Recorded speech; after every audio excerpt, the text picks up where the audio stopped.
ఆయన అరెస్ట్ చేశారు. మరి ఆయన మీద పెట్టిన సెక్షన్లు ఏంటి? దీనికి ఎలాంటి శిక్షలు పడనున్నాయి?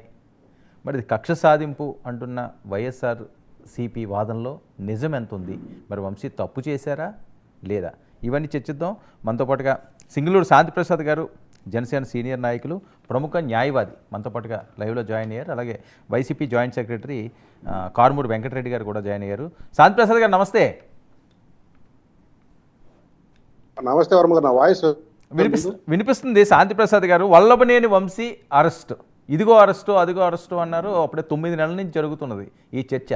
ఈరోజు హైదరాబాద్లో ఆయన అరెస్టు చేశారు, బెజవాడకి తరలించారు. ఆయన మీద ఉన్న సెక్షన్లు కూడా మీకు ఇప్పటికే అవగాహన ఉంటుంది. వల్లభనేని వంశీ అరెస్టుని ఏ రకంగా చూడాలండి? వర్మ గారు, మీ ప్యానల్లో ఉన్న సోదరుడు వెంకట చూస్తున్నది క్రైమ్ అనేది రీసెంట్గా కడుతుందండి. క్రైమ్ నెంబర్ వచ్చి సార్ శాంతిప్రసాద్ గారు దయచేసి మీరు వేరే ఫోన్లో జాయిన్ అవ్వాలి ప్లీజ్. Me voice break. అయితే నేను వెంకటరెడ్డి మాట్లాడుతుంటారు, ఈ లోపల మీరు జాయిన్ అవ్వండి. వెంకటరెడ్డి గారు వర్మ గారు నమస్తే. నమస్తే. ఏంటి వల్లభనేని వంశీ గారు అరెస్టు? ఇంకా వల్లభనేని వంశీ పని అయిపోయింది. ఆయన చేసిన తప్పులకి పాపాలకి శిక్ష పడుతుంది, ఇంకా బయటికి రారు. భువనేశ్వర్ గారు లాంటి వాళ్ళని అతి నీచంగా మాట్లాడాడు ఆయన. ఇన్నాళ్ళకి పాపం పండింది అని పెద్ద ఎత్తున ట్రోల్స్ వస్తున్న నేపథ్యం, ఆయన బాటలోనే ఇంకా వరుసగా రెడ్ బుక్ అమలు జరిపేస్తున్నారు అని చెప్పి జరుగుతున్న ప్రచారం. నెక్స్ట్ రోజా గారు ఉన్నారట, కొడాలి నాని గారు ఉన్నారట, ఇంకా వరుస పెట్టి అరెస్టులు ఉంటాయి అని వైసీపీ శ్రేణులు భయపడుతున్నారా? నేను మీతో కూడా ఒక ఇంటర్వ్యూ చేశాను సార్, పర్సనల్ ఇంటర్వ్యూ చేశారు మీరు. YSR Congress party social media కార్యకర్త కూడా భయపడ్డని చెప్పాను. అట్లాంటి మా పార్టీలో ఉన్న మాజీ ఎమ్మెల్యేలు భయపడతారు, లేదా మా పార్టీలో ఉన్న సీనియర్ నాయకులు భయపడతారా చెప్పండి? ఇప్పటికే కొన్ని వందల మంది మీద వైఎస్ఆర్ కాంగ్రెస్ పార్టీ వాళ్ళని అరెస్ట్ చేశారు. కొంతమంది ఇంకా జైల్లో ఉన్నారు, కొంతమంది ఆల్రెడీ బెయిల్ మీద బయటకు వచ్చారు, మళ్ళీ ఇంకో కేసులో మళ్ళీ అరెస్ట్ అయ్యారు, మళ్ళీ బెయిల్ మీద బయటకు వచ్చారు. సో ఇవి నడుస్తూనే ఉన్నాయి. ఎన్నాళ్ళు నడుపుతారు? ఇంకా 4 ఏళ్లే కదా సార్, ఆల్మోస్ట్ సంవత్సరం అయిపోవస్తుంది కదా. 5లో ఒకటి అయిపోవచ్చింది ఆల్రెడీ, ఇంకా 4 కదా ఉంది. 4 ఏళ్ళు అంటే తక్కువ మీ దృష్టిలోని? సంవత్సరం చాలా ఈజీ గడిచిపోయింది కదా సార్. 90 రోజుల్లో బెయిల్ అవుతుంది కదా. ఇప్పుడు మీరు మొన్న ఈ మధ్య ఒక అతను కామకొక్క దొండకాయ కిరణ్ అని ఉన్నాడు, జనసేన.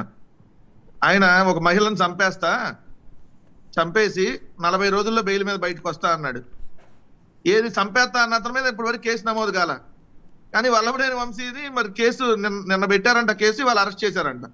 ఎంత విచిత్రం అంటే చూడండి సార్, అసలు కేసు ఏంటి అనే దాంట్లోకి మనం వెళ్తే, గన్నవరానికి సంబంధించినటువంటి తెలుగుదేశం పార్టీ ఆఫీస్ మీద 2022 సంవత్సరంలో దాడి జరిగింది అనే దాని మీద కేసు. అప్పుడు మా ప్రభుత్వంలో ఉన్నప్పుడు దాడి జరిగినప్పుడు మా ప్రభుత్వం కేసులు పెట్టి ఎవరైతే ఆ దాడిలో పాల్గొన్నారో వాళ్ళ మీద కేసులు పెట్టి 44 మందిని అరెస్ట్ చేసింది. వైఎస్ఆర్ కాంగ్రెస్ పార్టీ వాళ్ళు కూడా ఉన్నారు దాంట్లో. 44 మందిని అరెస్ట్ చేస్తే వాళ్ళు మళ్ళీ జైలుకి వెళ్ళారు, బెయిల్ మీద బయటకు వచ్చారు. కానీ ఈ ప్రభుత్వం వచ్చిన తర్వాత ఆ 44 మంది కాదు, వల్లభనేని వంశీతో పాటు ఇంకొక 50 మంది ఉన్నారని చెప్పి వాళ్ళ మీద తప్పుడు కేసులు పెట్టారు. పెట్టి ఎస్సీ ఎస్టీ కేసులు కూడా పెట్టారు. ఏది తెలుగుదేశం పార్టీ ఆఫీసులో పనిచేస్తున్నటువంటి ఆ కంప్యూటర్ ఆపరేటర్ సత్యవర్ధన్ ఉన్నాడు, అతన్ని ఎస్సీ ఎస్టీతో దూషించారని చెప్పి కేసు పెట్టారు. 33 మంది మళ్ళీ బెయిల్ మీద బయటకు వచ్చారు దాంట్లో కూడా.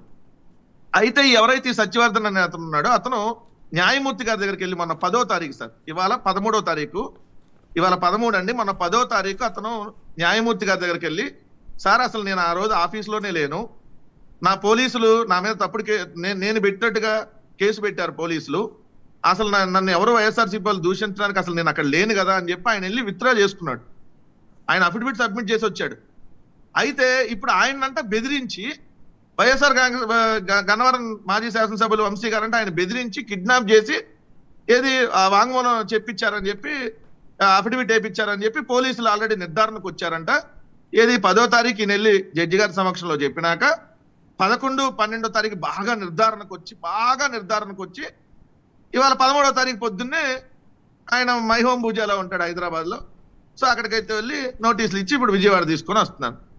ఒకటి, అందరు వల్లభనేని వంశీ ఇన్నాళ్ళు పారిపోయాడు, ఏడికి వెళ్ళిపోయాడు అనే వాళ్ళకి ఒకటే చెప్తున్నా, ఆయన అసలు ఎలక్షన్ అయిపోయినప్పటి నుంచి వేరే దేశాలకు ఎక్కడికి పోలా, తెలంగాణ వదిలి పోలా, తెలంగాణ ఆంధ్ర 2 రాష్ట్రాల్లోనే ఉన్నాడు. ఎక్కడికి పోలా. ఆయన ఉండే అడ్రస్ తెలుగుదేశం వాళ్ళకి తెలుసు. ఎందుకంటే మై హోమ్ భుజాల ఆయన ఉండేది తెలుగుదేశంలో కూడా ఎమ్మెల్యేగా పనిచేశాడు కానీ వాళ్ళకి తెలుసు. వైఎస్ఆర్ కాంగ్రెస్ పార్టీ వాళ్ళకి తెలుసు, గన్నవరం ప్రజలకి తెలుసు. ఒకటి క్లియర్ గా ఆయన్ని ఆ కేసులో అరెస్ట్ చేయొద్దని చెప్పి ఆల్రెడీ దానికి సంబంధించినటువంటి దాంట్లో ఉంది. కానీ ఆ కేసులో అరెస్ట్ చేయొద్దని ఉంది కాబట్టి కొత్తగా ఇంకో కేసు సృష్టించి ఏది అతను కిడ్నాప్ చేశారంట. ఎవరో తెలుగుదేశం పార్టీ ఆఫీస్ లో పనిచేసే కంప్యూటర్ ఆపరేటర్ ని కిడ్నాప్ చేసి ఎత్తుకెళ్లి బెదిరించేసి ఇట్లా చెప్పమన్నారంట. ఏది 164 ఉన్న వాళ్ళు కూటమి ప్రభుత్వంలో ఉన్న వాళ్ళని ఆఫ్టర్ ఆల్ 11 అపోజిషన్ హోదా కూడా లేని ఎమ్మెల్యేగా కూడా లేనటువంటి ఎవరైతే గన్నవరం వంశీ గారు బెదిరించేసి కిడ్నాప్ చేసి పెట్టారంట.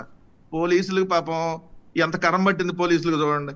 ఓకే, ఇప్పుడు ఏంటి కాదండి, ఇప్పుడు ఏముంది అరెస్ట్ అయితే కాదు, అరెస్ట్ అయితే ఏముంది, ఒక 60 రోజులు 90 రోజుల్లో బెయిల్ వచ్చేస్తారు, అంతేగాని ఎవరికి భయపడరు.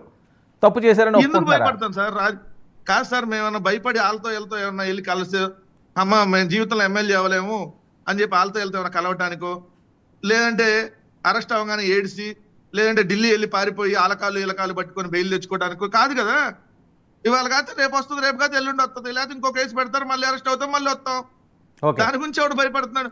కాదు సార్, చంద్రబాబు నాయుడు గారిని అరెస్ట్ అవ్వగానే లోకేష్ లాగా ఢిల్లీ వెళ్ళి అమిత్ షా గారు కాళ్ళు పట్టుకొని పురంధేశ్వర్ గారి సహకారంతో ఏది అమ్మో అడిగారు జడ్జి, ఏ జడ్జి చూస్తున్నాడు అని చెప్పి అమిత్ షా అడిగారు పొద్దున్నే పత్రికలో రాయింది. ఈ టైప్ ఏం లేదు. మేము మెంటల్ గా ఆల్రెడీ ఫిక్స్ అయి ఉన్నాం. కేసుల గురించి ఇక్కడ భయపడేటటువంటి ప్రసక్తి లేదు. కాకపోతే ప్రజలకు కూడా అన్ని గమనించమని చెప్తా ఉన్నాం. ఖచ్చితంగా మేము న్యాయ పోరాటం చేస్తాం. ఇప్పటి వరకు చాలా మంది అరెస్ట్ చేశారు. ఆల్మోస్ట్ 90% మందికి బెయిల్ వచ్చింది. ఇంకో 10% మంది జైల్లో ఉన్నారు.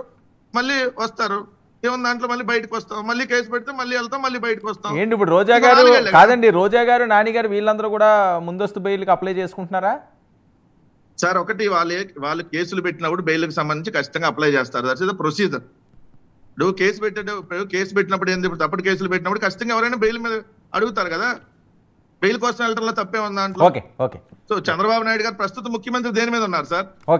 ప్రస్తుత ముఖ్యమంత్రి దేని మీద ఉన్నాడు? బెయిల్ మీద బయట ఉన్నాడు. ఓకే, నువ్వు అసలు ఈ సెక్షన్లు ఏంటో వెంకటరెడ్డి గారు మాట్లాడదాం. అసలు ఈ సెక్షన్లు ఏంటో, దీని మీద ఏమన్నా ఎంత శిక్ష పడుతుంది, అసలు ఇవి ఎలాంటివి, ఎస్సీ ఎస్టీ అట్రాసిటీలు కూడా ఇందులో ఉన్నాయి కాబట్టి, మరి నా న్యాయవాది కూడా కాబట్టి, సీనియర్ న్యాయవాదులు కూడా కాబట్టి శాంతిప్రసాద్ గారు